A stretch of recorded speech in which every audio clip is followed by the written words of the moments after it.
네, 오늘부터는 일단 동기, 인간에게 있어서 가장 중요한 동기를 집중적으로 이제 다룰 겁니다. 인간 심리가 어떤 하나의 단일한 어떤 요소에 의해서 그냥 만들어진 것이냐, 아니면 뭔가 다르다고 할 수 있는 다양한 여러 구성 요소들에 의해서 만들어진 것이냐. 그러니까 인간 심리를 단일한 것으로 볼 것이냐, 아니면 어떻게 복합적인 것으로 볼 것이냐 하는데 이제 학자들마다 약간 차이가 있겠죠. 심리학자들은 대체로 인간이 단일한 어떤 심리가 단일한 것이다라고 보는 견해를 가진 사람은 별로 많지 않습니다. 여러 가지 구성 요소로 구성이 되어 있을 것이다. 이렇게 대체로 보고 있는데요. 예를 들면 대표적으로 프로이트가 인간 심리를 뭐 이드, 에고, 슈퍼에고 이렇게 세 가지 구성 요소가 구조적으로 결합되어 있다. 이런 입장을 주장했었죠. 이제 그런 것처럼 인간 심리를 구성하는 구성 요소가 여러 가지가 있을 것이다. 하나가 아닐 것이다. 이런 게 이제 심리학자들의 일반적인 견해인데, 이러한 논쟁이 오랫동안 지속되면서 현재는 대체로 수렴이 되고 있습니다. 어느 정도. 그래서 어떤 세 가지 정도로 구성 요소를 보고 있냐면, 하나는 동기이고요. 여기서 지금 오늘부터 이제 집중적으로 다룰. 다른 하나는 감정이고, 또 나머지 하나는 지식입니다. 이 세 가지로 인간 심리가 구성되어 있다 하는 쪽에 이제 견해가 약간 이제 보편적인 견해, 현대 심리학에서 대체로 인정하는 그런 견해라고 볼 수 있습니다. 그럼 이 세 가지에 대해서 잠깐 말씀을 드리면, 이제 그래야 이제 동기가 어떤 건지 더 이해가 쉬우실 테니까요. 인간 심리가 왜 동기, 감정, 지식 이 세 가지 구성 요소로 이제 되고 있느냐 하는 것은, 인간이 어떤 대상을 인식할 때 각각 그 대상의 세 가지 측면, 혹은 그 대상과 나와의 관계에서 유발되는 다른 측면들을 인식하기 때문이다. 즉, 인식의 대상이 갖고 있는 다양한 측면들을 인식하기 때문이다라는 건데요. 이제 이렇게 얘기하면 좀 어렵죠. 무슨 얘기인지. 그래서 예를 들어 보겠습니다. TV를 켰는데 내가 굉장히 좋아하는 어떤 정치인이 나왔어요.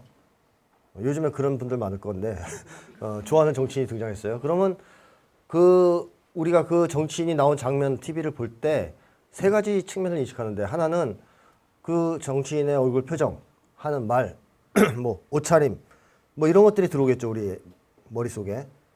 그럼 이러한 어떤 객관적인 어떤 정보라든가 사실 이런 것들이 우리 마음속에 이제 저장이 될 텐데, 그걸 뭐라고 그럴까요? 세 가지 중에 동기, 감정, 지식 중에서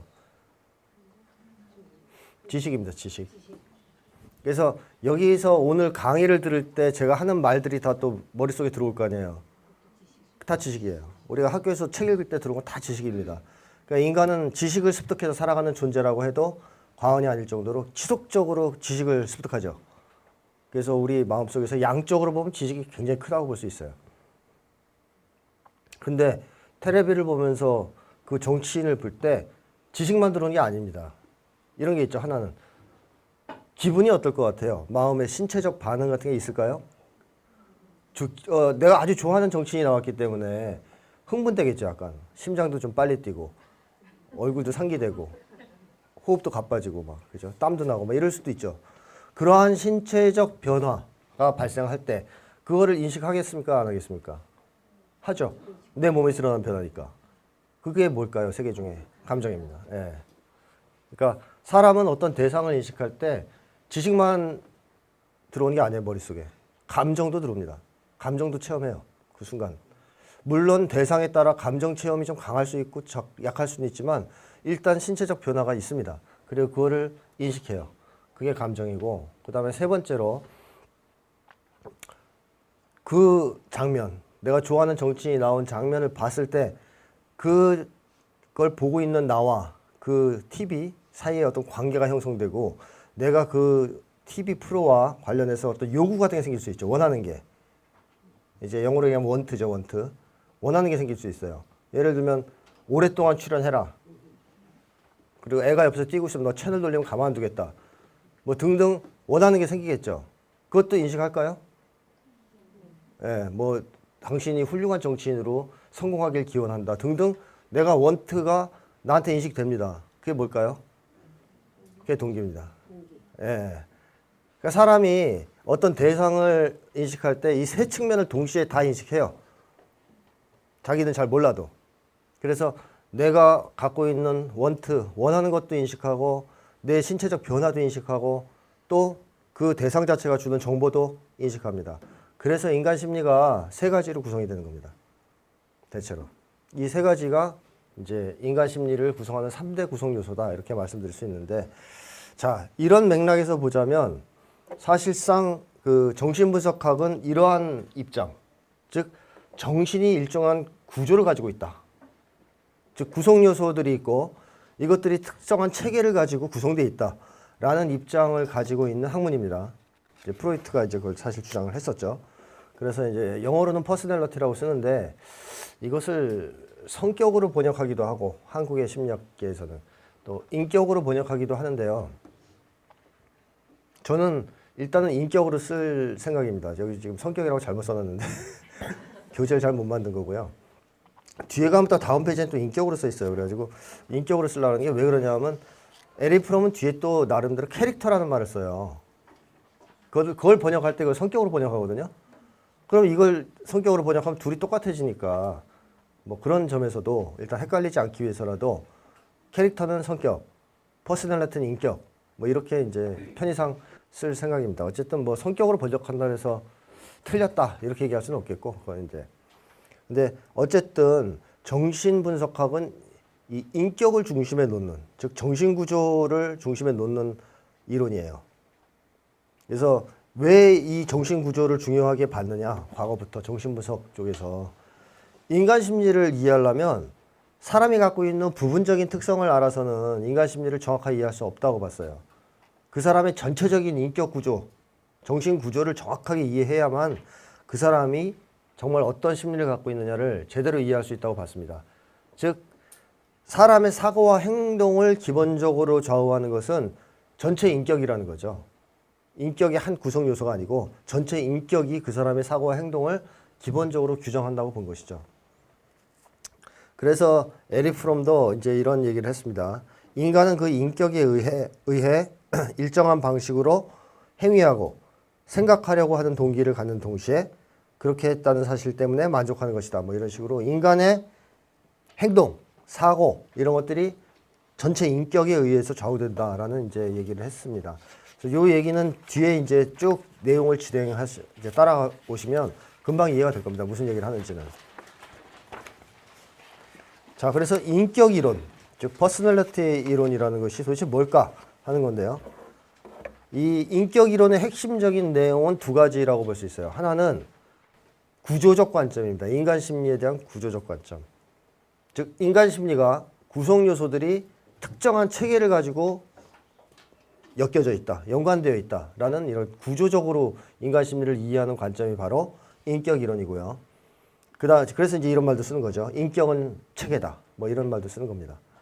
그다음 두 번째는 인간 심리에 관한 역동적 관점이라고 또 말씀드릴 수 있는데 이건 뭐냐면 인간 심리의 배후에서 작용하는 힘이 있다. 이건 다른 말로 하면 인간 심리의 구성 요소 중에서 힘으로 작동하는 뭔가가 있다는 겁니다. 이걸 의식과 무의식 차원에서는 프로이트는 무의식 쪽에 있다고 본 거고 또 3대 구성 요소의 측면에서 본다면 동기냐 지식이냐 뭐 이런 걸 따지는 거죠. 뭔가 힘을 가지고 인간 심리를 움직이게 만드는 역동이라는 게 힘 역자의 움직일 동자니까 힘의 움직임이 있다는 거고요. 인간 심리가. 그러니까 로봇처럼 그냥 기계처럼 연산하고 이렇지 않는다는 거고 특정한 에너지와 힘을 가지고 방향을 가지고 움직인다는 얘기인데 이런 것이 있다라고 보는 견해가 바로 인격 이론이죠. 그래서 인격 이론은 크게 두 가지 다시 정리하면 구조적 관점, 역동적 관점 이 두 가지를 이제 인격 이론이라고 말씀드릴 수 있습니다. 그러면 우선 구조적 관점, 인간 심리에 관한 구조적 관점에 대해서 먼저 말씀드리면 개념부터 한번 정리해 보죠. 구조가 뭐냐? 대상을 이루는 구성 요소들의 배열 상태와 그것들의 연관과 결합 방식의 총체. 철학에서는 이렇게 규정을 하고 있는데요. 뭐 말이 좀 어려운데 간단하게 얘기하면 이겁니다. 자, 우리가 보통 책상이라고 하는 거 있죠. 책상. 책상에 구성 요소가 있죠. 간단한 책상을 생각해 보세요. 상판이 있죠. 그 다음에 다리 몇 개 있어요. 4개 기본적으로. 3개짜리 책상을 생각하지 마시고 일단 4개다 다 책상을 그렇게 생각하면 상판 하나에 다리 길쭉한 막대기 4개가 있어요.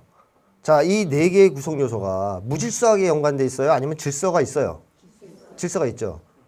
이 다리 4개의 막대기는 어느 쪽 가서 붙어야 돼요? 귀퉁이 모서리에. 거기에다 한 면에 다 모여야 돼요? 아니면 위아래에 섞여도 돼요?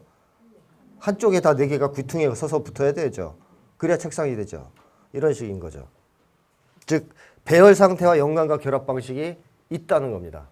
어떤 대상에는. 만약에 이게 구성 요소들이 책상을 구성하는 구성 요소를 똑같이 갖고 있지만 이 4개의 기둥이 중간에 가서 몰려 있다든가 위아래에 있다든가 그러면 이건 책상입니까? 책상이 아닌 거죠. 구성 요소는 똑같지만 구조가 다르니까 책상이 아닌 거예요. 자, 이제 이해가 되시죠? 특정한 사물, 현상 혹은 대상은 다 자기만의 독특한 배열 상태가 있어요. 연관관계가 있어요. 그래서 생물을 예로 들면 생물이 수준이 낮은 하등 생물에서부터 고등 생물로 올라가면 구조가 어때요? 이 신체의 구조가 변합니다. 예를 들면 척추가 있냐 없냐가 중요하죠. 구성 요소로. 그 다음에 올라가면 올라갈수록 뭐 중심이 돼요? 척추 중심으로 갑니다. 그러다 나중에 더 올라가면 뇌가 등장하죠. 그러면 인간은 신체가 어떤 식으로 구조화되어 있습니까? 뇌 중심으로 구조화되어 있습니다. 한마디로 인간 신체의 모든 것들은 뇌를 통해서 뇌로 갔다가 뇌로 나오죠. 뇌에서. 이 구조가 되어 있어요. 중앙직관화되어 있어요. 이게 고등동물 특징이에요. 고등동물로 올라갈수록 뇌 중심으로 구조화되고 하등동물로 내려올수록 뇌가 아닌 다른 쪽으로 구조가 됩니다. 그래서 아메바는 반토막 딱 잘라도 또 살죠. 근데 인간은 반토막 하면 어때요? 못 살아요. 그죠? 아니면 위쪽만 살든가 잘 살려내면. 그래서 인간하고 아메바는 달라요. 인간의 구조는 고등동물에서 볼 수 있는 특유의 뇌 중심의 구조를 갖고 있습니다. 이렇게 어떤 존재가 다른 존재가 되려면 구조가 달라져야 돼요. 똑같은 구조를 가지고는 그 존재가 될 수 없습니다. 우리가 예를 들어 척추가 없다 그러면 우리는 고등동물이 될 수 없다는 얘기죠. 그래서 어떤 대상에 대한 정확한 이해를 하려면 구조적 관점이 필요하다고 말씀드리는 겁니다. 그 구조를 파악하면 대체로 그 대상이 어떤 수준에 있는가, 어떤 식으로 기능하는가 이런 것들을 파악할 수가 있거든요. 자동차 같은 경우에도 그렇고 뭐 뜯어서 대충 구조를 살피면 어떻게 움직이고 있는가 알 수 있잖아요. 그래서 맨날 그 과학자의 자질이 있는 아이들은 어릴 때 대체로 뜯죠. 에디슨도 어릴 때 다 뜯었다 그러고 이번에 낭만 안철수 씨도 어릴 때 계속 뜯었다 그러죠. 시계도 뜯고 뭐도 뜯고. 그래서 그냥 과학자가 됐었으면 좋았을 텐데. 자, 어쨌든 뜯으면 알 수 있다고 생각하는 거고 실제로 좀 보면 알만 해요. 동작 원리라든가 이런 것들을 구조 보려고 그러는 겁니다. 겉에서는 구조가 안 보이니까. 자, 그래서 어떤 대상은 그 대상의 고유한 구조를 가지고 있다라는 것이고, 그렇다면 인간 심리가 이런 식으로 구조화가 돼 있다면 구성 요소들이 흩어져서 지 마음대로 움직이는 게 아니라 아메바처럼 특정한 센터를 가지고 구조화가 돼 있다면 인간 심리를 정확하게 이해하려면 또 인간 심리를 변화시키려면 어떻게 해야 됩니까? 일부를 변화시켜서 됩니까? 안 되는 거죠. 전체적인 구조 자체의 혁신이 필요하겠죠. 그래서 이런 변화를 이제 그 예를 이제 프롬이 들었어요. 우리가 이제 사회 운동에서도 이 슬럼가를 없애고 싶다. 그러면 슬럼을 변화시키려면 한두 군데 손봐서 되는 게 아니고 전체 체계를 다 변화시켜야 된다 이렇게 얘기를 하죠. 그래서 프롬은 이거와 마찬가지로 우리 인격의 아주 근본적이고 기본적인 변화만이 제대로 된 장기간에 걸친 변화를 이뤄낼 수 있다라고 얘기합니다. 예를 들자면은 어떤 사람이 맨날 나쁜 짓을 하는데 뭐 한두 대 때리고 혼내서 이 사람의 근본적인 인격 변화, 심리 변화를 만들어낼 수는 없다는 겁니다. 딱 그때만 조심한다는 거죠. 아주 근본적인 이 변화, 즉 인격 전체의 근본적인 변화가 추구될 때 이 사람이 착한 사람이 된다. 혹은 심리 자체가 변화한다라고 말을 하는 거죠. 그래서 구조적 관점이 중요하다. 부분만 알아서는 인간 심리를 제대로 이해할 수도 없고 또 제대로 변화시킬 수도 없다. 이런 쪽입니다. 자, 그래서 이 심리학에서는요, 굉장히 심각한 역사적 논쟁이 있어 왔어요. 구성 요소가 중요하냐 아니면 전체가 중요하냐는 이런 논쟁이 항상 있어 왔습니다. 역사를 보면. 그래서 구성 요소를 중심으로 심리학을 이론을 전개했던 사람들을 구성주의라고 합니다. 심리학에서. 아예 학파가 있습니다. 그리고 또 전체를 중심으로 했던 사람들을 구조 같은 건 볼 필요 없어. 기능주의라고도 할 수 있고 나중에 게슈탈트 학파 같은 것도 있는데 그거는 구조가 아니라 전체를 봐야 된다는 입장이죠. 그래서 이 논쟁이 아주 지루하게 오랫동안 사실 심리학계에선 있어 왔고 학파들을 형성해 왔는데 이제 에릭 프롬이나 정신분석학의 입장은 기본적으로 이렇게 되는 거죠. 구성 요소만 파악할 게 아니라 전체를 다 파악해야 된다 하면 양자를 통합하는 관점이라고도 볼 수 있겠죠. 즉 구성주의도 아니고 기능주의도 아니고 뭐 단순한 게슈탈트도 아니고 구성 요소를 파악하되 이 전체적인 구조를 다 봐야 된다. 전체로서 이런 입장입니다. 자, 그래서 인간 심리에 대한 구조적 관점이 일단 이 정신분석학의 하나의 중요한 인간 심리에 대한 이론이다라는 것이고요. 구조적 관점이 왜 중요한가 하는 것을 잠깐 말씀드리면 왜 구조적 관점이 중요하냐 하면 세상 만물이 구조적으로 연관되었기 때문이다. 즉 다시 말하면 세상에 존재하는 모든 존재는 다 구조가 있어요. 그리고 각각의 존재들이 또 연관이 있을까요? 없을까요? 있어요. 연관되어 있습니다. 구조적으로. 그래서 구조를 파악하지 못하면 세계를 올바로 이해할 수가 없다는 얘기입니다. 세상을. 사실 이 세상 만물이 각각 분리돼서 고립되어 있다라고 보는 관점이 서양 철학에서는 뭐라 그러냐면 형이상학이라 그러죠. 그리고 이걸 반대한 서양 철학도 있죠. 모든 것은 연관되어 있다 서로 이렇게 본 철학도 있어요. 서양에. 그건 뭐죠? 변증법이죠. 그래서 형이상학, 플라톤을 중심으로 했던 형이상학 쪽 철학자들은 세상 만물은 서로 연관이 없다. 다 떨어져 있다 이런 식으로 얘기했고 해겔을 중심으로 한 변증법 이론 철학자들은 세상 만물은 다 연관되어 있다. 이런 주장을 해왔는데요. 우리 동양은 대체로 어떻게 봤을까요? 옛날부터. 연관되어 있다고 봤겠죠. 예, 불교적 세계관도 그렇고. 동양은 떨어져 있다고 보지 않고 연관되어 있다는 쪽이었어요. 변증법적 입장에 가깝죠. 자, 그래서 어느 게 맞느냐 지금 따져보면 다 연관되어 있습니다. 다 연관돼서 서로 상호작용하고 관계가 있어요. 그래서 세상 만물이 구조적으로 연관되어 있기 때문에 우리가 구조적 관점을 반드시 채택해야만 진리에 도달할 수 있다라고 말씀드릴 수 있을 거예요. 그렇다면 인간을 제대로 이해하려면 인간을 대상으로 했을 때 무슨 구조를 이해해야 될 것 같습니까? 맞습니다. 심리 구조나 정신 구조를 이해하는 게 핵심이에요. 최근에는 이거를 잘못 이해하면 생리학적 구조, 생물학적 구조를 이해하면 된다고 생각하는 사람들도 있을 수 있어요. 인간의 신체 구조를 잘 이해하면 인간이 보이지 않을까? 인간을 알 수 있지 않을까? 전혀 그렇지 않습니다. 약간은 이해에 도움이 되는 건 사실인데 뇌의 구조를 아무리 정확하게 알아내도 인간 심리 구조를 알 수 있는 건 아닙니다. 그래서 인간을 제대로 파악하려면 정신 구조를 알아야 돼요. 정신 구조. 그리고 또 나아가서 뭘 알아야 되느냐? 사회적 구조도 알아야 됩니다. 그건 왜 그럴까요? 네, 우리 마음에 뭐도 들어와요. 사회도 들어온다는 거죠. 사람이 혼자 고립돼 있다 그래서 또 방에서 혼자 맨날 생활한다 그래서 우리 마음속에 있는 것이 우리 순수하게 우리 개인적인 것만 있는 거예요? 아니죠. 우리가 이 사회에서 살아오면서 경험하고 느끼고 배우고 또 TV에서 보고 듣고 한 게 다 들어왔죠. 그래서 저는 그렇게 표현해도 무방하다고 생각하는데 우리의 마음 안에 세계가 있어요. 그렇죠? 세계 안에는 우리가 있고. 그렇지 않습니까? 우리 인간 심리는 세계를 담고 있다는 얘기입니다. 그래서 세계와 분리시켜서 인간 심리를 논의하는 것은 완전한 비과학이죠.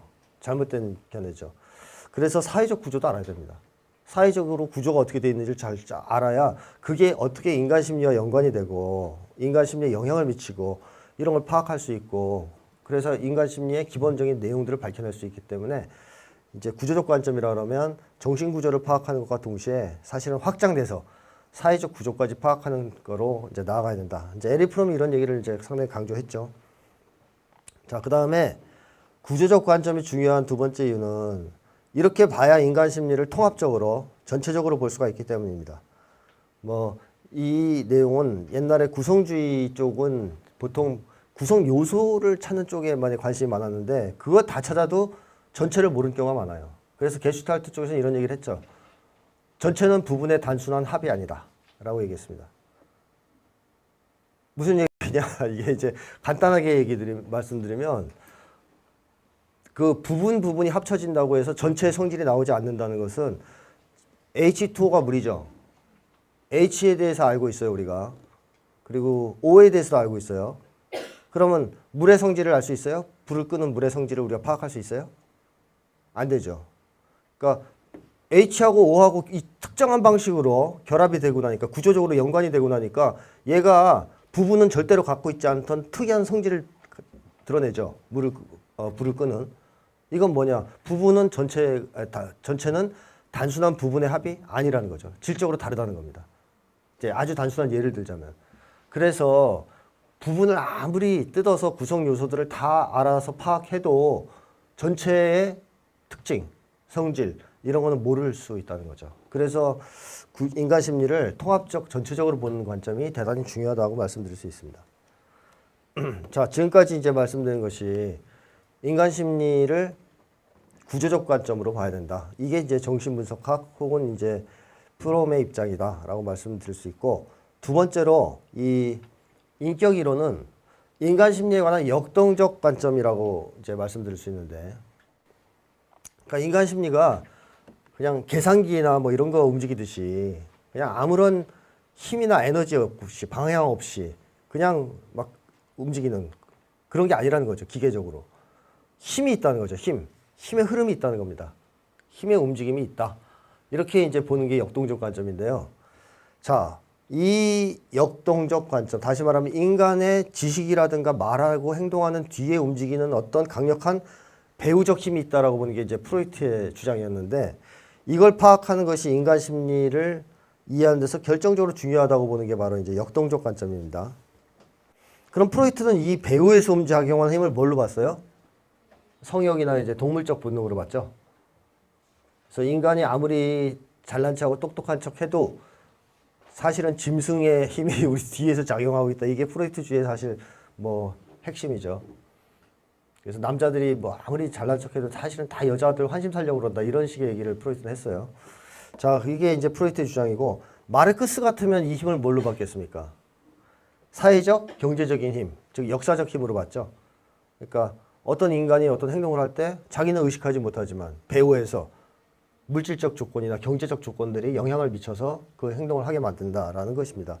자, 프로이트의 견해가 맞든 마르크스의 견해가 맞든 그건 상관없이 일단 이게 중요한 거죠. 배후에서 작용하는 힘이 있다고 보는 것이냐 아니면 그런 게 없다고 보는 것이냐, 여기에 따라 역동적 관점이냐 아니냐가 이제 갈리는 건데, 역동적 관점은 배후에서 작용하는 힘이 있다고 보는 겁니다.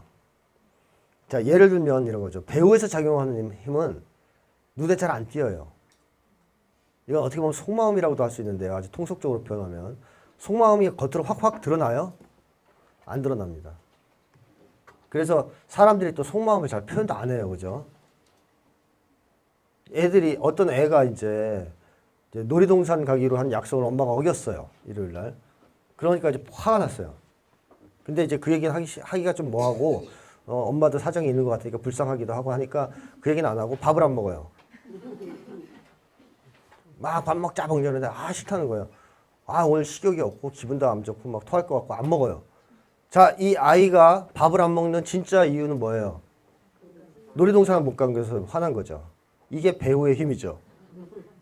속마음은 근데 애들이 얘기를 안 하니까 이제 엄마는 야, 얘는 지금 배가 많이 부른가 보다. 소화불량인가? 뭐 이렇게 생각하면 안 된다는 거예요. 이 배우에 작용하는 걸 알아서 놀이동산 안 간 거, 못 간 거에 대해 사과를 해야 애가 밥을 먹는다는 거거든요. 자, 이런 거랑 비슷하게 배후에서 작용하는 뭔가가 있으면 그걸 파악해야 된다는 견해인데, 자동차도 딱 보면 자동차를 굴리는 건 뭐처럼 보입니까? 겉에서 보기엔. 우리가 구조적 지식이 없다면.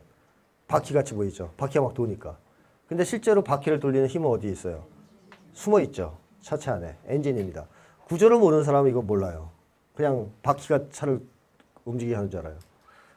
근데 구조를 파악하고 깊이 들어가면 배후에 있는 힘도 찾을 수가 있습니다. 실제로는 엔진이구나. 뭐 이런 거죠.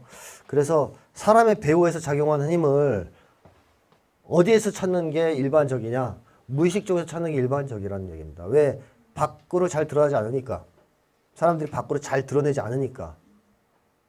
또 심지어는 자기도 의식 못할 때가 많아요. 자기 배후에서 작용하는 힘을. 그래서 무의식을 좀 파악할 필요가 있다. 프로이트는 그래서 굉장히 중요하게 생각했죠. 무의식을 파악하는 걸. 자, 그리고 이 의식적 차원의 배후의 힘이 의식에 있느냐 무의식에 있느냐 하는 것보다 더 중요한 문제는 아까 세 가지 인간 심리의 구성 요소 있지 않습니까? 동기, 감정, 지식 중에서 어떤 것이 배후에서 작용하는 힘으로 어떤 것이 배후에서 작용하는 힘이 될 것이냐는 거죠. 뭐일 것 같아요?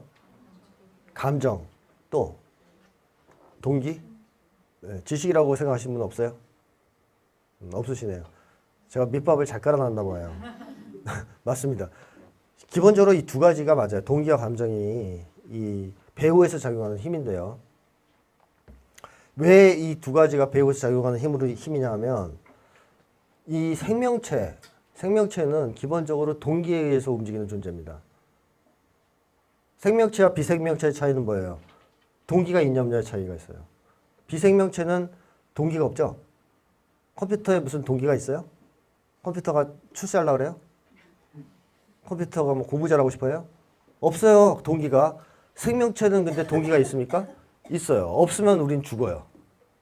일단 생물학적 동기라도 있어야 됩니다. 최소한 살려면. 그렇죠. 근데 사람은 또 생물학적 동기만으로 살 수가 없으니까 사회적 동기도 있어야 되는 것이고 결국 생명체가 생명체인 것은 생명체다운 동기가 있다는 겁니다. 적어도 살아가려는 동기가 있다는 거죠. 생명활동을 하려는 동기. 근데 무생명체나 비생명체는 그런 게 없죠. 그래서 인간이 어떤 생각이나 행동을 할 때 그것이 특정한 힘을 가지고 움직이고 어떤 목표를 추구하는 이유가 뭐냐 하면 동기가 있기 때문이에요. 동기 없이 행동은 나오지 않습니다. 사실. 아주 사소한 행동이라도 사실은 동기와 관련이 있다라고까지 얘기할 수 있어요.